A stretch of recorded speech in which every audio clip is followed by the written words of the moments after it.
Jai Om Vishnupad Paramahansa Parivracharya Asutra Sati Sri Srimad His Divine Grace Abhay Charna Ravinda Bhaktivedanta Swami Srila Prabhupada Ki ISKCON Founder Acharya Srila Prabhupada Ki Anant Koti Vaishnav Vrinda Ki Namacharya Srila Haridas Thakur Ki Prem Se Kaur Shri Krishna Chaitanya Prabhu Nityananda Shri Advaita Gadadhara Shri Vasati Gaur Bhakta Vrinda Ki Shri Shri Radha Krishna Gop Gopinath Sham Kun Radha Kund Giri Govardhan Ki Vrindavan Dham Ki Mathura Dham Ki Navadvip Dham Ki Shri Jagannath Swami Ki Yamuna Mai Ki Srimati Tulasi Devi Ki Samved Bhakta Vrinda Ki Gaur Premanandi. All glories to the assembled devotees. All glories to the assembled devotees. All glories to the assembled devotees. All glories to Shri Guru and Gauranga Shri Prabhupada Ki Jai. Srila Gurudev Ki Jai.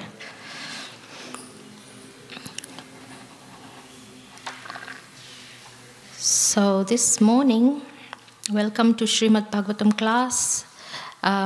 Welcome to our online viewers on Mayapur TV and those who follow us on Facebook also. Welcome. This morning we are speaking on the Srimad Bhagvatam, Canto 1, Chapter 8, Text 4. So let me find this Chapter 4. Okay. Om Namo Bhagavate Vasudevaya.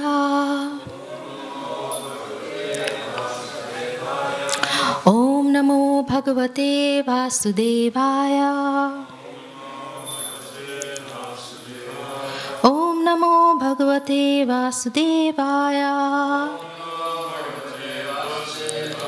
Narayanam Namaskrityam Naram Chaiva Narottamam Devam Saraswatim Vyasam Tato Jayamudire Nasta Prayashu Abhadreshu Nityam Bhagavata Sevaya Bhagavati Uttam Shloke Bhaktir Bhavati Naishtaki Krishnaya Vasudevaya Devaki Nandanaya Cha Nanda Gopa Kumaraya Govindaya Namo Namaha. Okay. Santvayam Asha Munibhir Hata Bandhun Sucharpitan Bhuteshu Kalasya Gatim Darshayam Na Pratikriyam Santvayam Asha Munibhir Hata Bandhun Sucharpitan Bhuteshu Kalasya Gatim Darshayanna Pratikriyam Sanvayam Asha Munibhir Hata Bandhun Sucharpitam Bhuteshu Kalasya Gatim Darshayanna Pratikriyam Santvayam Asha Munibhir Hata Bandhun Sucharpitam Bhuteshu Kalasya Gatim Darshayanna Pratikriyam.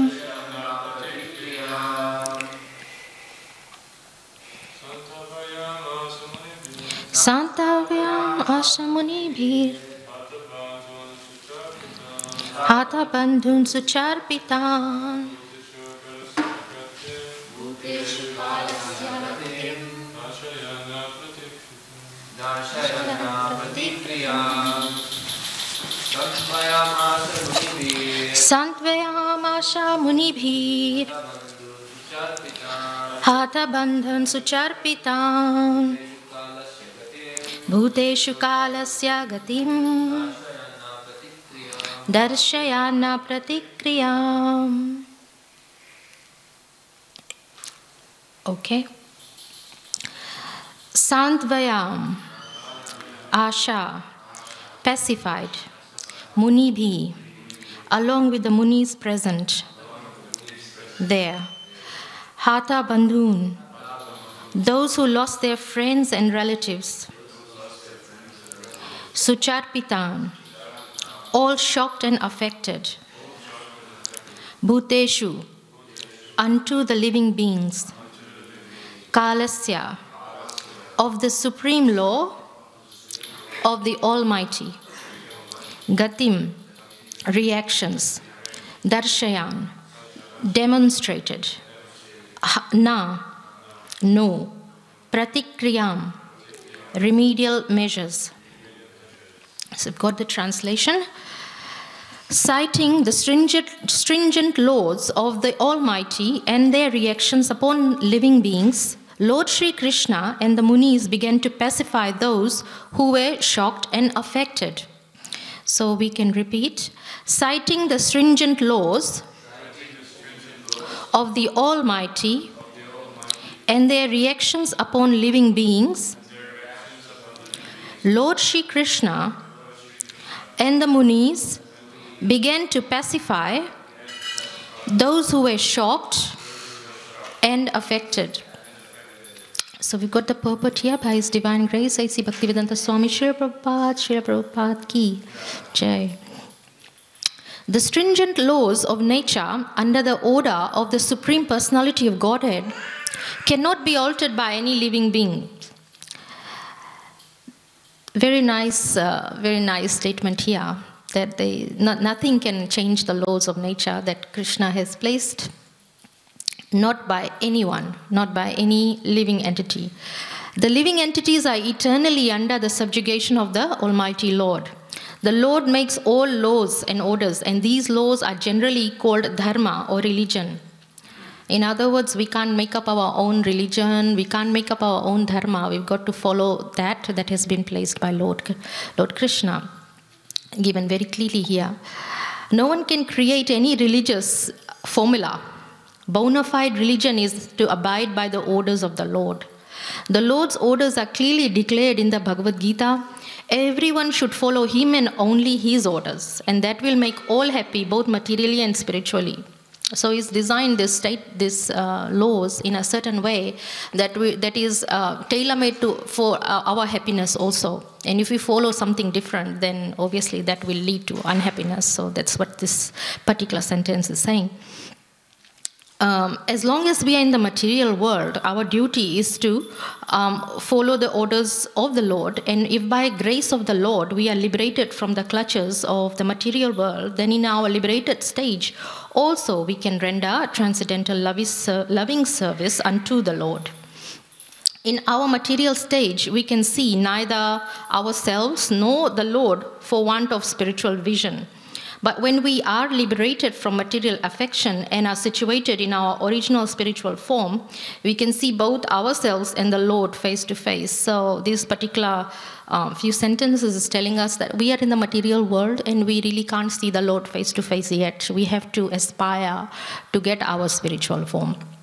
Then we can see Lord face to face. So we actually have to work towards it. And that's what this Krishna consciousness is all about. And that's what Prabhupada is teaching us, so that we come to a spiritual platform.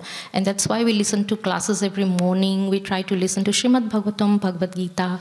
And we try to elevate our spirituality, awaken the spirituality within us, so that we can achieve our spiritual form, so that we can be with Krishna. So right now we are in a little bit of a sorry situation, all of us. No one accepted. There's no exception. We are all in the same boat. Basically, when we were kids, we used to listen to this song, we all live in the yellow submarine. How many of you know that song? We all live in the yellow submarine, the yellow submarine. Actually, we all are living in the material world, no exceptions. And we are all struggling to become spiritualized. We are all trying to find God. The only way to find God is to follow His rules, nobody else's rules. So we have to actually be very careful where we are getting our information from. And Bhagavad Gita, as it is the way to go, because it is as it is supposed to be. It is as it is. There's no changes. Translated by our spiritual master, A.C. Bhaktivedanta Swami Srila Prabhupada. And in order to get somewhere, we have to do the right. We follow the right path. Then we get there. If we follow a deviated path, then we go to an alternative location. So this really tells us what we really need to do is to follow Krishna and his rules. And Krishna's teachings are in the Bhagavad Gita. He tells us exactly how to get to him. A lot of people say, where is God? How can we find God? We don't know where he is. Well, if you read the Bhagavad Gita, you'll know the way to God. Because Lord Krishna's teachings are there. He's the original spiritual master, the ultimate guru. So here it says mukti means to be reinstated in one's original spiritual form, spiritual status after giving up the material conception of life. Therefore, human life is specifically meant for qualifying ourselves for the spiritual liberty. Unfortunately, under the influence of illusory material energy, we want to accept this spot life only for a few years as our permanent existence and thus become illusioned by possessing so-called country, home, land, children, wife, community, wealth, etc. See, the thing is about this particular point, it's very interesting. All our lives, right from we go to school, we build for something. We are working towards something, get a better education so that, we excel in something, even if it is sports, whatever it is. Science. And then we try to get a job, then we try to earn money, and then we try to maintain a wife, family. All our lives, we are working towards something. And yet we all know that this life is, it's going to end one day. It's a short span of life. We never know. It's a ticking time bomb when we will expire, when we will go. Yet we do it. Yet we try very best. Even in our spiritual lives, we strive to excel. We strive to excel, and that's a good thing. Actually, it's not a bad thing, because if we advance spiritually, then we are just that step closer to Krishna. But in the material sense, we not really. We get into these clutches of material rules because here it clearly states that the laws are, set by Krishna. And no one can change it. So the laws will tell you that if you are focusing on your material life every day, you will get a material body in the next life. And again, you have to go to school, work hard. It depends on what body you get also. And it is it feels like such a waste at the end. Or you talk to a dying man in the hospital bed, and he will tell you, all my life I've worked so hard, done this, done that. All for what? All for what? So it's better there's the secret formula to conquering this thing. In conquering death, we actually can conquer death. In other words, we don't take birth again. That is by taking shelter of Lord Krishna, and we chant Hare Krishna. So this is what it means. We are under this illusion by possessing so-called country, home, land, children, wife, community, wealth, etc., which are false representations created by Maya illusion. So we are under this illusion that we'll always possess it, but we can't. We only have 100 years lifespan, and within that 100 years, when we are going to say goodbye? Could be in 50 years, could be in 60 years. So under the dictation of Maya, we fight with one another to protect our false possessions, which will only last for 100 years anyway. At most 100 years, if you are lucky. By cultivating spiritual knowledge, we can realize that we have nothing to do with this material paraphernalia. Then at once we become free from material attachment. This clearance of misgivings of material existence at once takes place by association of the Lord's devotees who are able to inject the transcendental sound into depths of bewildered hearts, and thus make one practically liberated from all lamentations and illusions. So what this is telling us here is they associate with devotees and they will tell you the way out. In other words, who are we associating with this morning? We are associating with Srila Prabhupada through his books. These are his teachings. He's a bona fide representative. In fact, he is a representative of Lord Krishna himself. So he's as good as Lord Krishna talking to us. And this is the association that we get. And he will tell us the secret to get out of here. This material existence, all this hard work that we will, all this sweat and blood, all for nothing. He is actually making us realize right here, right now. Right now, through this book, this association with Srila Prabhupada is telling us, chant Hare Krishna, find a way out. Basically, this is a bottom line. This is the basis of our Krishna conscious movement, is to educate people on the illusion we are in and make them realize that we are very temporary, in a very temporary situation. So,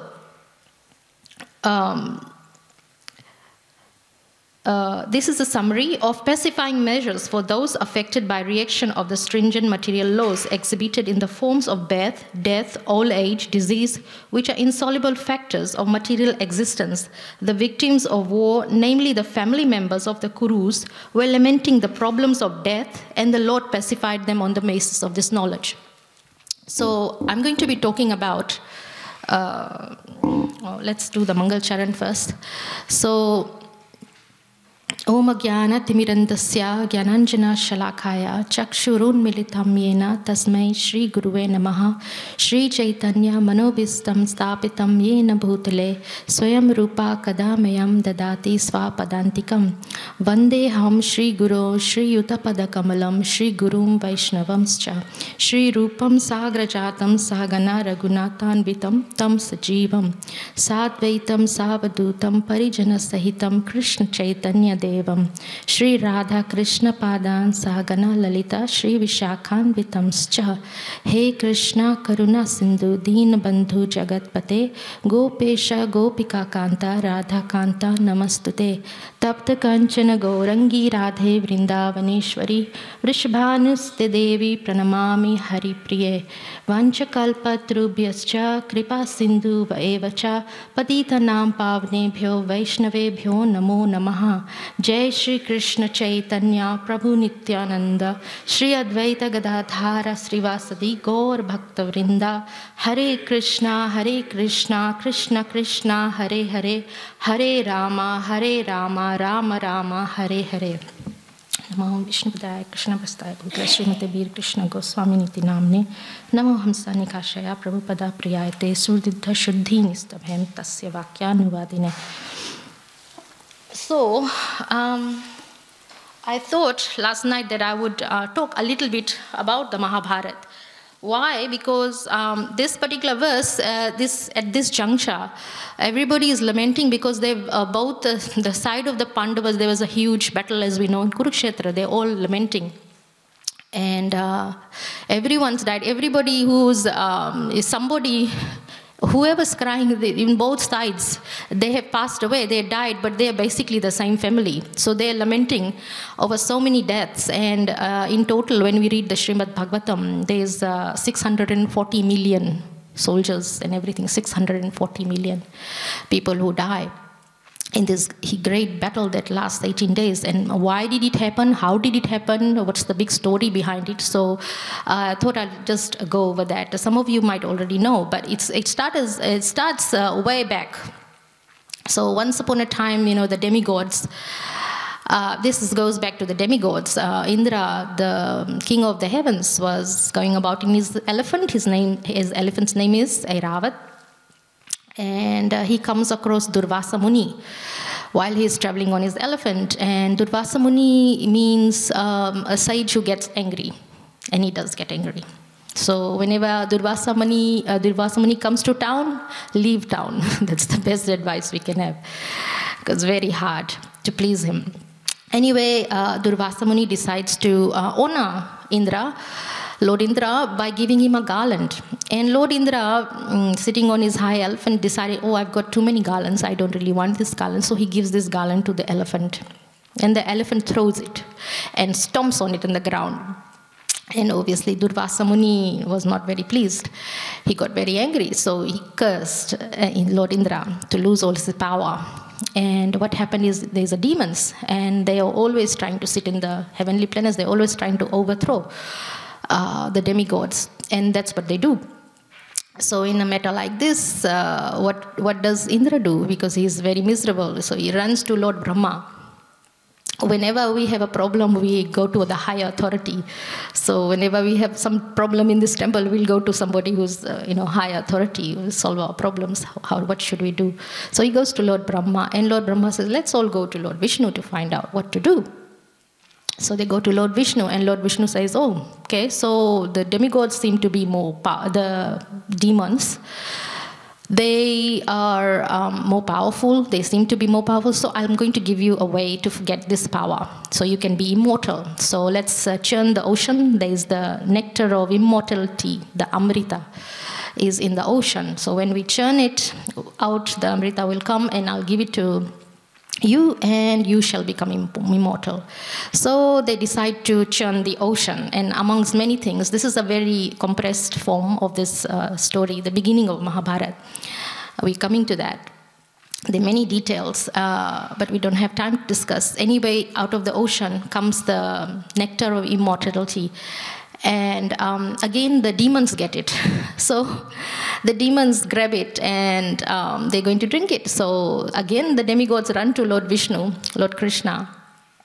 Help us, help us. The demons are going to get the nectar of immortality, Amrita. So Lord Krishna decides to help them yet again. And he takes the form of Mohini Murti, which is the most beautiful lady ever in creation. Even Lord Shiva runs after Mohini Murti, Lord Krishna in the form of a beautiful woman. Anyway, he tricks the demons, and he gives by becoming a beautiful woman, he takes the nectar and he gives it to the demigods, and they drink it. Except for one, Rahu, who was a demon, he snuck into the group of demigods. He manages to get the nectar of immortality. Anyway, what happens after this is the demons, they realize they've been cheated, and they get very, very upset about it. And they start to fight with the demigods again. And guess what? They are defeating the demigods because out of their anger, they become more powerful. And despite the fact that the demigods have got the nectar of immortality, they're still on the losing side. So they run to Krishna again. Help, help, help. So then Krishna helps them again by raising his Sudarshan Chakra and starts killing those demons, everyone. He kills them. And at this point, he was about to finish the demons. And Narad Muni got very upset, concerned. Narad Muni is a pure devotee of the Lord who sings his glories. And he said, what's going to happen when all the demons die? We've got to stop this. And why do we need demons anyway? Does anybody know here why we need demons? Who would want demons? Why do we need demons? Why did Narad Muni say we need demons? Narad Muni was trying to stop the demon killing. Well, one answer is that Lord Krishna needs the demons to fight with them because that's the pastimes. Lord Krishna enjoys fighting. That's one reason. But another reason why we need demons is they keep us on our toes. Basically, we know the difference between good and bad, and they keep us on our toes, and we become more powerful than the demons. So they give us a sense of wrong and right, and they actually maintain the balance. So Narad Muni was saying, oh, Lord Krishna's pastimes, if the demons die, what's going to happen? How do the good people, the demigods, keep on their toes? So at this point, Lord Krishna agrees to stop killing the demons. And in this one, Bali Maharaj, he gets knocked unconscious, and then his guru revives him. He's got this mantra to give life again. So at this point, all the demons are made alive again.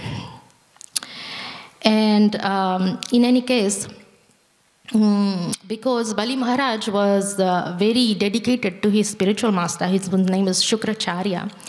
Even though he was a demon guru, he had the power, and Bali Maharaj actually became very powerful. He became very powerful simply by being dedicated to his spiritual master. So there is a lesson in there for us. If you really want to be strong, you totally dedicate yourself to a spiritual master. And even in this case, he's a demon. That doesn't mean you go and find a demon spiritual master. It doesn't mean you go and find a demon spiritual master. It just means you find a bona fide spiritual master who's a representative of Lord Krishna. So what happens here? Then Bali Maharaj becomes so powerful that again he attacks the heavenly planets. So the demons are always trying to overthrow the heavenly planets. The Lord Indra is always in trouble. He's always trying to protect his chair, basically his throne. So then again he runs to Lord Brahma, help me, help me, help me. And again Lord Brahma goes to Lord Vishnu. Look, Bali Maharaj and all the demons have become powerful again, and they're taking Lord Indra's seat. So we haven't even come to the Mahabharata yet, why the battle of Kurukshetra was fought. Then Lord Krishna says, okay, I'll go and fix it. So he takes the form, beautiful form of a dwarf. Actually is not really like our usual dwarf. He's just small in stature, all this, but he's perfectly formed. Lord Vaman, that's the form. And he goes to Bali Maharaj and he asks for the 3 steps of land. And Bali Maharaj gives him the 3 steps of land. And so, let's see, where am I? I'll look at my notes.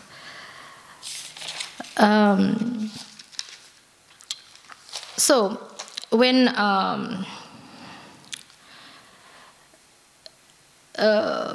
so yes, that's right. So when he actually goes to Bali Maharaj gives him the land. What Lord Krishna does is he gets the kingdom of heavens back. He does takes these 3 steps, and in one of the steps he takes back the heavenly planets, gives it back to Lord Indra.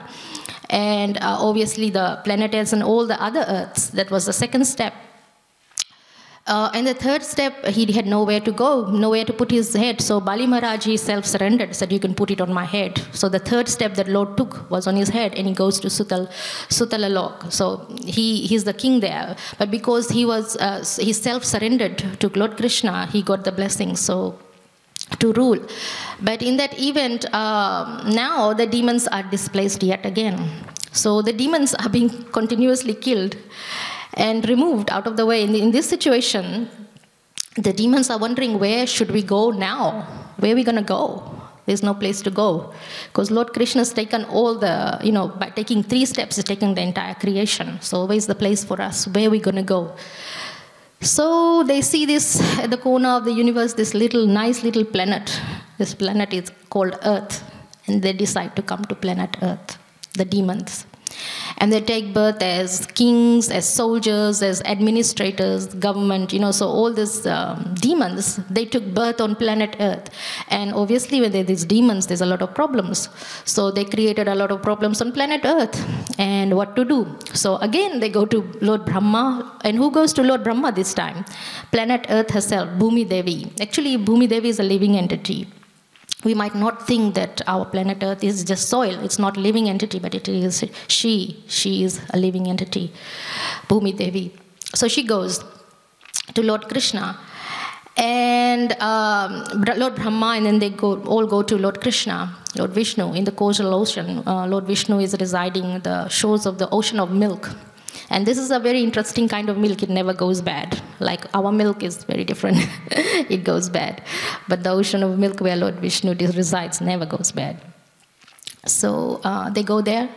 And Lord Vishnu has to think of another solution to wipe out these demons. And this is the platform for the Mahabharata. Because he says, I'm going to go down and I'm going to kill those demons. And many multiplied.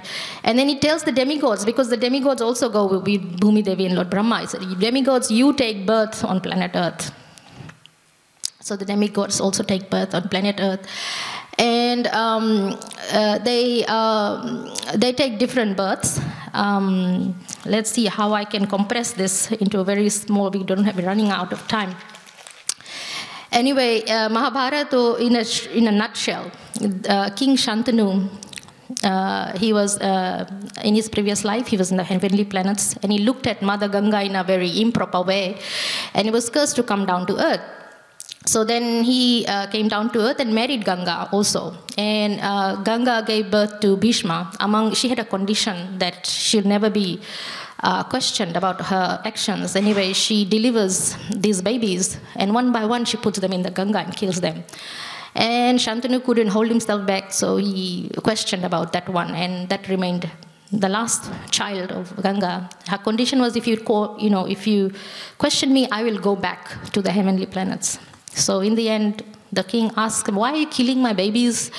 She says, well, you asked me, so now I'm preparing to go back, but here's the baby. I'm going to take the baby and, train him up. So that's Bhishma Pitama, the grandchild of the Mahabharata. So now the stage has been set for the Kurukshetra battle. The stage has been set. All the people have been taken, have taken birth, starting from the demigods, Bhishma Pitama. And Bhishma arranges a marriage for his own father. His father marries a second time, Satyavati. And the condition was that Satyavati's son would become the king, not Bhishma. And so she gives birth to two boys, Chitrangada and Vichitravir, and they both die. Chitrangada fights with a demon of his own name, actually not with a demon, a Gandharva. And he dies. And Vichitravir also dies because, he wanted a wife, so Bhishma goes and gets 3 wives for him. One by force, Ambika. And he was so engrossed with his wives, he also didn't look after his health, so he died. So nobody is the king, and we need a king. So Satyavati had another son, Srila Vyasadeva, who compiled the Srimad Bhagvatam that we are reading this morning. Parashar Muni was a sage, and he made a son with Satyavati by taking her by force, actually. He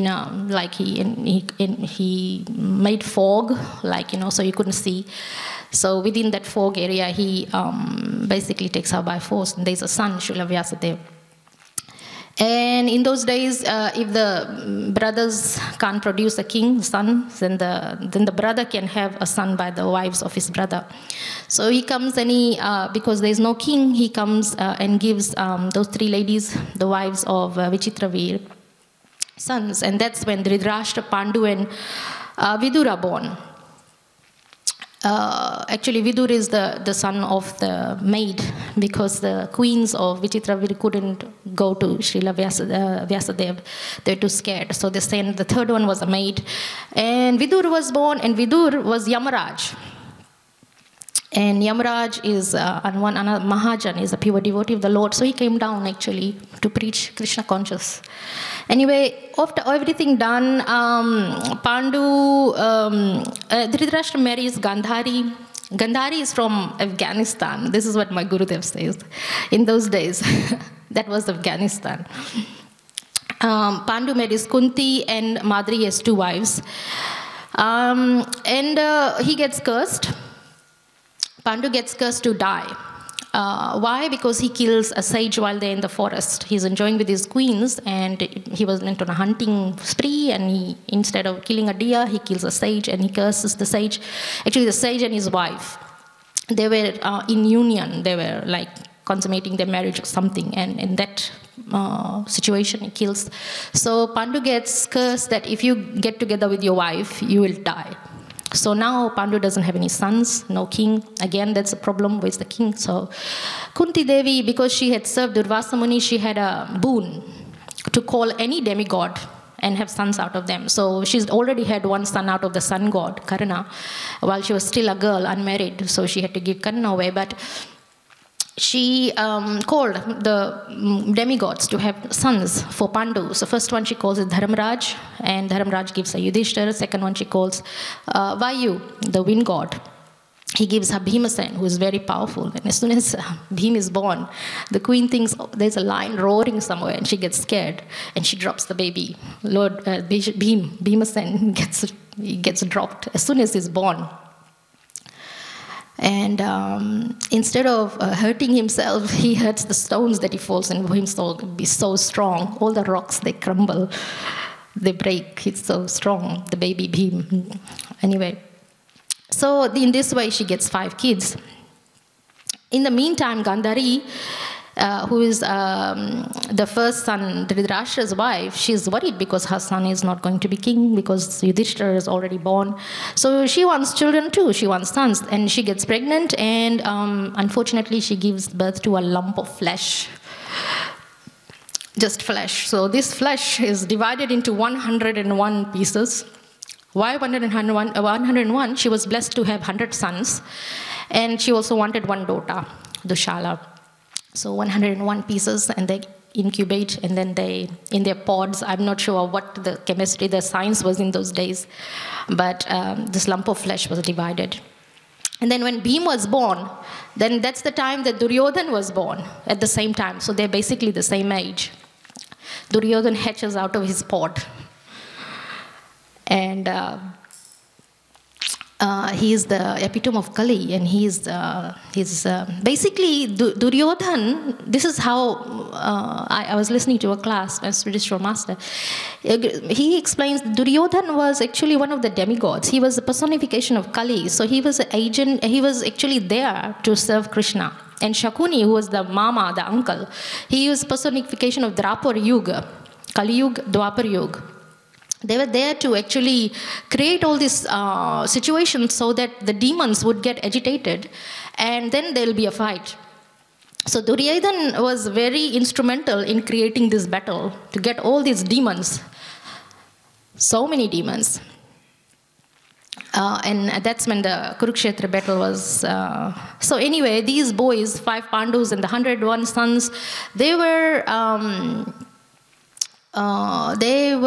being taught martial arts by the teacher Dronacharya. The martial arts teacher was teaching them. And the time came for these boys to give Guru Dakshin, which means, give the fees. We go to school, we give the fees. So you have to give something to your spiritual master. And the spiritual master said, well, in my Guru Dakshin, in my fees, I will require that you go and capture King Drupad. King Drupad was actually a childhood friend of Dronacharya, who disrespected and humiliated him. So out of revenge, Dronacharya wanted to capture that king for his humiliation. So first he asked the Kauravas, go and get Drupad, capture him. The Kauravas were not successful. He sent the 5 Pandavas, the 5 brothers, and they went and they captured and brought Drupad. And so Drupad was humiliated. Dronacharya took half his kingdom and gave half of his kingdom back. So Drupad here was very angry and upset. I'm going to be the cause of killing Dronacharya, who was a martial teacher of the Pandavas and the Kauravas. And he does this fire sacrifice. And the priest who is doing the fire sacrifice says, call your queen. I've got this potion now in the fire sacrifice. And she may drink it, and she will get a son or child who will kill Dronacharya. But the queen was indisposed. She was still putting on her makeup. She was still getting ready. So she didn't come to the fire sacrifice. The priest decided to take the potion and throw it in the fire. And out of the fire, because the priest said, we're going to have a child regardless of whether your queen comes or not, to King Drupad. So 2 children are born out of the fire, not even from the queen, and 1 boy and 1 girl. And Drishtadumya is the boy, and he has the ability to kill Dronacharya. So that's one. And the other one is a lady, Draupadi.